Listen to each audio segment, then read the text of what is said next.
মহাৰাজ, যি হৈছে ভালৰ বাবে হৈছে। যি হৈছে ভালৰ বাবে হৈছে বুলি কৈছে। সৈন্যবোৰ লৈ যায় এই মন্ত্ৰীক এতিয়াই কাৰাগাৰত ভৰাই থগৈ।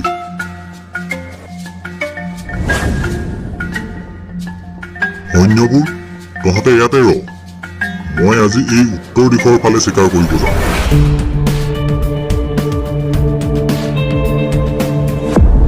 ৰজাজনে হাবিৰ মাজেৰে চিকাৰ কৰিবলৈ গৈ গৈ যিডোখৰ অচিনাকি ঠাইত পাইছিলগৈ, সেই অচিনাকি ঠাইডোখৰ বন মানুহৰ ৰাজ্য আছিল। আৰু ৰজাজনক বন মানুহবোৰে হাবিৰ মাজত অকলে পাই বন্দী কৰি ল'লে।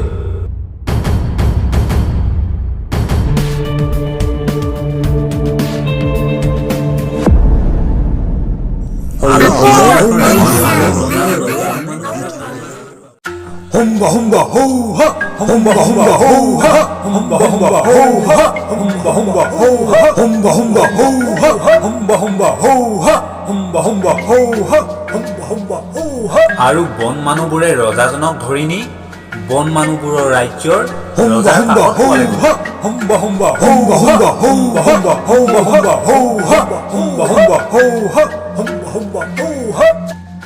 আৰু বন মানুহৰ ৰজাজনে তেখেতৰ কাষতে থকা এজন মানুহৰ লগত ফুচফুচাই কিবা এটা কথা পাতি ৰজাজনক বন্দী কৰি থবলৈ আদেশ দিলে। সৈন্যবোৰ, আজি ৰাতিটো এই মানুহজনক কাৰাগাৰত ভৰাই থগৈ, কাইলৈ ৰাতিপুৱা দেখা যাব। আৰু ৰজাৰ আদেশ পাই সৈন্যবোৰে ৰজাজনক নি কাৰাগাৰত ভৰাই থলে। আৰু ৰজাজনে কাইলৈ ৰাতিপুৱানো কিনো হ'ব তাকে ভাবি ভাবি উজাগৰে ৰাতিটো কটালে। আৰু কিছুমান সময়ৰ পাছত ৰাতিপুৱাও হ'ল। আৰু ৰাতিপুৱা হোৱাৰ লগে লগে বন মানুহৰ সৈন্যবোৰে ৰজাজনক কাৰাগাৰৰ পৰা উলিয়াই আকৌ ৰজাৰ ওচৰলৈ লৈ গ'ল। সৈন্যবোৰ, এই মানুহজনক আমাৰ পূজাৰ ঠাইলৈ লৈ গ'ল। বন ৰজাজনে তেনেকৈ কোৱাত সৈন্যবোৰে ৰজাজনক টানি নি আকৌ বেলেগ এটুকুৰা ঠাইলৈ লৈ গ'ল। ৰজাজনক এইবাৰ যিটুকুৰা ঠাইলৈ লৈ গ'ল, সেই ঠাইটুকুৰাৰ পৰিৱেশটো দেখিয়েই ৰজাজনৰ গাৰ নোম শিয়ৰি উঠিল। হায় হায়, ইহঁতে দেখোন নৰবলি দিয়ে। মই আজি কি বিপদত পৰিলো। হে ভগৱান, আজি মোক ৰক্ষা কৰা। আৰু সৈন্যবোৰে ধৰি নি ৰজাজনক পূজাৰ স্থানত পোৱালেগৈ। আৰু এজন পূজাৰীৰ আদেশত ৰজাজনক বলি দিবলৈ বুলি যা যোগাৰ কৰি ল'লে। Humba humba ho ha, humba humba ho ha, humba humba ho ha, humba humba ho ha। আৰু ৰজাজনক বলি দিয়াৰ আগতে পূজাৰীজনে ৰজাজনক ওপৰৰ পৰা তললৈ ভালকৈ চাই ল'লে।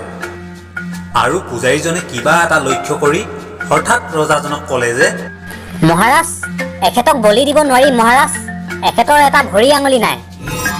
কি? এটা ভৰি আঙুলি নাই? তেনেহ'লে তাক এৰি দে। আৰু সৈন্যবোৰ, এই মানুহজনক য'ৰ পৰা ধৰি আনিছিলি তাত আকৌ এৰি থৈ আহ যা। বনৰ ৰজাজনে তেনেকৈ কোৱাত ৰজাৰ মুখলৈ পানী আহিল। আৰু তৎক্ষণাত সৈন্যবোৰে ৰজাজনক য'ৰ পৰা ধৰি আনিছিল তাত এৰি থৈ আহিল।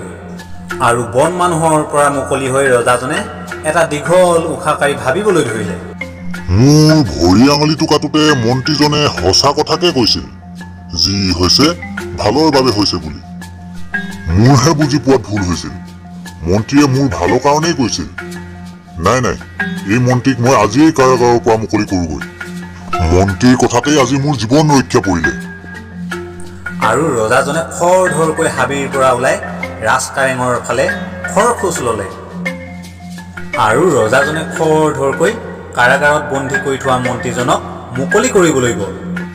আৰু মন্ত্ৰীজনে ৰজাজনক দেখাৰ লগে লগে আকৌ ক'বলৈ ধৰিলে, যি হৈছে ভালৰ বাবে হৈছে। হয় মন্ত্ৰীবৰ, হয়, যি হৈছে ভালৰ বাবে হৈছে। মই বুজিলো। মই তোক মুকলি কৰি দিছো। তেনেকৈ কৈ ৰজাজনে মন্ত্ৰীজনক কাৰাগাৰৰ পৰা মুকলি কৰি দিলে। আৰু ৰজাজনে মন্ত্ৰীজনলৈ চাই ক'লে যে, হয় মন্ত্ৰীবৰ, বুজিলো, যি হৈছে ভালৰ বাবে হৈছে। তই যে মোক সেইদিনাখন মোৰ আঙুলিটো কাটোতে কৈছিলি যি হৈছে ভালৰ বাবে হৈছে বুলি, সঁচাকৈ মই আজি ভালকৈ বুজিলো মন্ত্ৰীবৰ। মোৰ আজি এই ভৰি আঙুলিটো নথকাৰ বাবে মোৰ আজি জীৱন ৰক্ষা পৰিলে। বন মানুহৰ ৰজাই মোক বলি দিব লৈছিলে। মোৰ ভৰি আঙুলিটো নথকাৰ বাবে মোৰ প্ৰাণ ৰক্ষা পৰিলে। আচ্ছা বাৰু মন্ত্ৰীবৰ, তই মোক কচোন ক, তোৰ এই কাৰাগাৰৰ ভিতৰত এই দুমাহে থাকি তোৰনো কি ভাল হ'ল? মহাৰাজ, মই এই দুমাহে কাৰাগাৰত থাকি মোৰ যি হ'ল বৰ ভাল হ'ল। আপুনি আপোনাৰ ভৰি আঙুলিটো নথকাৰ বাবে মহাৰাজ বন মানুহৰ হাতৰ পৰা বাচি আহিল। আৰু মই যদি কাৰাগাৰত নাথাকিলো হ'লে, হয়তো মই আপোনাৰ লগত যাব লগা হ'ল হ'লে, তেতিয়াতো মহাৰাজ বন মানুহবোৰে আপোনাৰ ঠাইত মোকেই নৰবলি দিলে হ'লে। সেয়ে কৈছো মহাৰাজ, যি হৈছে ভালৰ বাবে হৈছে। আৰু সেইদিনাখনেই ৰজাই মন্ত্ৰীজনৰ পৰা এটা ডাঙৰ জ্ঞান লাভ কৰিলে। আৰু ৰজাজনো সেইদিনাখনৰ পৰা এক ধনাত্মক দৃষ্টিভংগীয়ে সকলো বস্তু চাবলৈ ধৰিলে।